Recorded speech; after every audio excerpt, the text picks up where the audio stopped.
Alright guys, welcome back to another movie review. This was also a request by Lama Shatu. I'm going to go ahead and spell that out just to make sure. Lamashtuu. Probably pronouncing that wrong, I apologize for that. But this is The Church by Dario Argento from 1989. It's an Italian horror film. And this movie was insane. It was so weird. I have to say this movie was weirder than Donnie Darko. So yeah, think about that for a second. But I have to say it had a cool soundtrack, easily. And it was out there. I mean, I can't really say it was a bad movie. I mean, it was watchable. You see some of these really bad horror movies that are just horrid. You can't even sit through it. But this was definitely watchable. I thought it had a pretty original story, and it was kind of cool. It's an Italian movie, but it's in English, so you can't watch it. You don't have to read subtitles or anything like that. But apparently, it starts off they're in medieval times. Some knights kill an entire village of people who they think are witches. They go through the village and just cut people's heads off. You see a severed head getting kicked around under the horse's feet. They throw all the dead bodies in a hole and they just bury them. And then you see that a church is built on top of it, and it's back to present day. This guy Evan shows up at the church. He's the new librarian. He sees that they're trying to restore the church, but the guys drilling see it's starting to crack. They think there's a cave underneath the church. One of the girls, Lisa, who works at the church, finds a scroll in the wall. She shows it to Evan. Evan hides it so that he can study it later in private. Evan and the girl from the church, Lisa, they start to have a relationship. He tells her that some of the stuff he discovers from the scroll leads him to believe that there's power underneath the church. He goes and explores the area by himself under the church, and he finds this weird statue on the ground over the burial site. So he digs it up and he removes the statue, and this blue light comes up, and it's just shining right in his face. He doesn't really freak out or anything. He grabs a bag out of the hole, and then it gets weird. Then these hands reach out of the bag. I guess it's in his imagination, he's hallucinating or something, and they strangle him and he passes out. He gets a cut on his wrist. And then there's this girl who goes to the church, Latte. I guess she lives there or something with her family, and she sneaks in and out of the church to go clubbing at night. But anyway, she sneaks out again, and her father's down there looking for her. He runs across Evan. Evan breaks his nose, and we start to see Evan. He's acting strange, and he's possessed at this point or something. Something's going on with him. He calls Lisa from a payphone, and he's just like making these weird noises, and he looks kind of like a zombie. And then he cuts his own heart out from his stomach. Probably just a little blooper there, but he opens his shirt and he cuts his stomach, and then he pulls out his heart. Yeah, trust me, it gets weirder. So, back at Lisa's house, she thinks something is trying to kill her. So she calls the police. We see something banging on the door. She calls the police. The thing is getting louder, so she jumps out the damn window, does like a barrel roll, and then a hand grabs her and she bites it, and it's the police. Immediately. I mean, they actually tell her, "You're lucky we traced the call." It's been 20 seconds. That's good response time right there. I thought that was hysterical. So then we see Latte's dad. He's possessed now too. Lisa shows up at work the next day. Evan's acting weird. She sees the cut on his wrist and she gets kind of suspicious. He tries to kiss her and force himself on her. She punches him and runs away.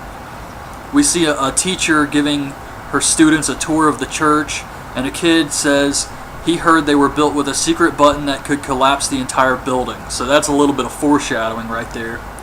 We see Evan banging on the number 6 on his typewriter, just banging it a million times, and then he starts threatening Latte. She runs away to her dad, but he's possessed too, so he tries to wash her mouth out with soap, and she sees his reflection in the mirror, and he's some kind of bird monster. I don't know, but in the reflection she sees him as a monster. So Latte's dad goes to confession, and he punches through the box and runs away. Father Gus, the guy who was in there with him, goes after him. Latte's dad impales himself on one of the workers' drills over the burial spot. His blood starts to start up some kind of contraption with ropes and pulleys. It's like the Mousetrap game. Just all this stuff starts falling and bouncing all over the place. So the church locks everybody inside. Father Gus tells the bishop, and they realize the demons are unleashed. There's a bunch of people trapped inside. These people having a wedding photo shoot, the teacher in her class, some teenagers, an old couple, and they're all trapped inside. One guy starts freaking out, and he sees a big fish monster jump out of the holy water and start attacking him. Father Gus sees him fighting, but nothing's there. It's all in the guy's head. And then all hell just breaks loose. One of the teenagers sees Evan as some type of gargoyle monster holding his girlfriend who's now naked, and then when he turns the corner, she's there in clothes, like everything's fine. Latte's dad comes back to life somehow and stabs the teacher with a piece of the fence. The bishop tells Father Gus that the architect built the church to close up on itself and collapse in case the demons ever got out, to protect the outside world from it, because it would be worse than the Black Plague. So they have a struggle because the bishop wants to collapse the church, but Father Gus wants to find another way. The bishop falls out of the window onto a spike, dying. We see an old lady in the steeple ringing a bell with a severed head. This is insane, but it was entertaining, I gotta say. The two teenagers try to dig out and find another escape, and the floor gives way to the subway, and the girl falls, and he's holding on to her, but the subway train is coming and just hits her, and her face explodes. I don't know what they used for makeup. It looked like putty or oatmeal or something, but it was very funny because her head just explodes in front of the subway car. So then we see the girl in the wedding dress. She wants a mirror to look at herself, and a picture above the mirror starts crying, and a tear falls down. And when she touches the tear, she sees herself as an old lady and starts clawing at her face like she's having a bad acid trip or something. Then Latte comes back, and Father Gus asks her how she's been sneaking in and out. Latte gets possessed and tells him the story of the knights killing the villagers, and how they even killed the architect because they thought he was using alchemy and it was a form of magic, so they killed him and put some kind of crank into his mouth. They start to hallucinate or something. I'm not really sure what's happening, what's an illusion, but they start to see a lady having sex with this dragon gargoyle creature. Then they see some people chanting, they see these faces. He tells Latte to escape. Then some kind of orgy tower rises up from the ground. It's like it looks kind of like a brown tree, but it's got all these people, naked people inside of it. It rises up. Father Gus turns the lever in the architect's mouth, causing the church to collapse. And then we see in the future another teacher telling his students about the church, how the steeple was saved. Latte sneaks in and leaves flowers for her parents. She actually is looking around and sees something in the ground covered with moss. She brushes the moss aside, and we see it's the statue that Evan removed that unleashed the demons in the first place. She starts messing with the statue, and all of a sudden it pops off, and the blue light starts shining again, and it just shines on her face, and she starts smiling. That was it. That was the end of the movie. Like I said, crazy. I thought Donnie Darko was easier to understand than this, but I mean, it's it was kind of cool. I liked how they started it off with the medieval times, and then they brought it to present day, and had a lot of original ideas.